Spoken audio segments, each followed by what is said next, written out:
The house is in order. Patel صاحب آپ بات کرنا چاہ رہے تھے, اس کے بعد ایک بڑا امپورٹنٹ کال اٹینشن ہے جو میں لینا چاہ رہا ہوں سر. لا اینڈ آرڈر کے حوالے سے. دراصل یہ کہنا چاہ رہا تھا کہ آپ ماشاءاللہ بہت اچھا ہاؤس چلاتے ہیں, لیکن ہمیں فیصلہ کر لینا چاہیے کہ حکومتی بینچیں اور اپوزیشن کی بینچوں سے یہ ایک مسئلہ کھینچا تانی نظر آ رہی ہے.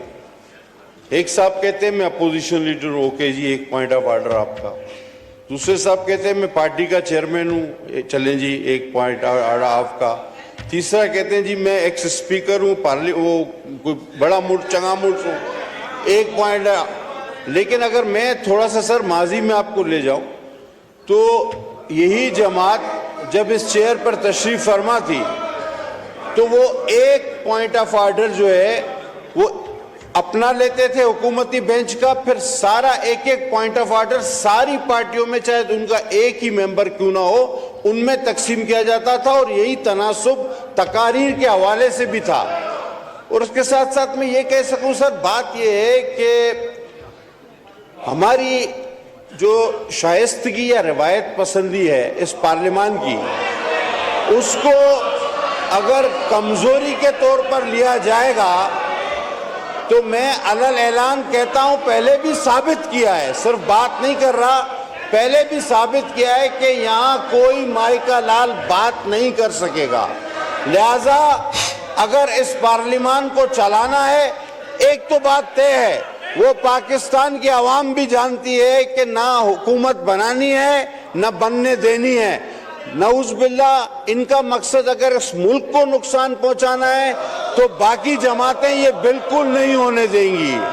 اور ایک بات میں آپ کو اور بتاؤں سر, زیادہ وقت نہیں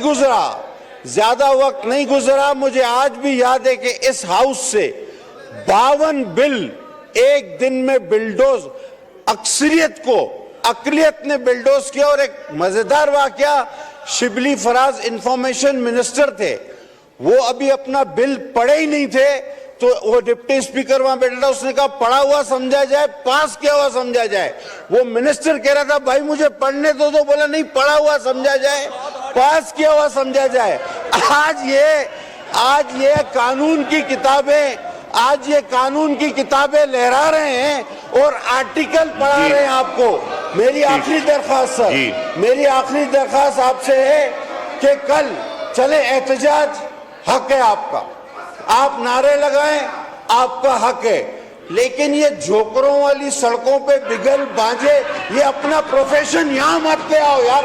ہمیں پتہ ہے آپ کا کام یہی ہے, یہ سیٹیاں بجانا, چھلانگے لگانا اور یہ بگل بجانا. اگر آپ کی روزی یہی ہے تو یہ کہیں اور جا کے اپنی روزی. Thank you.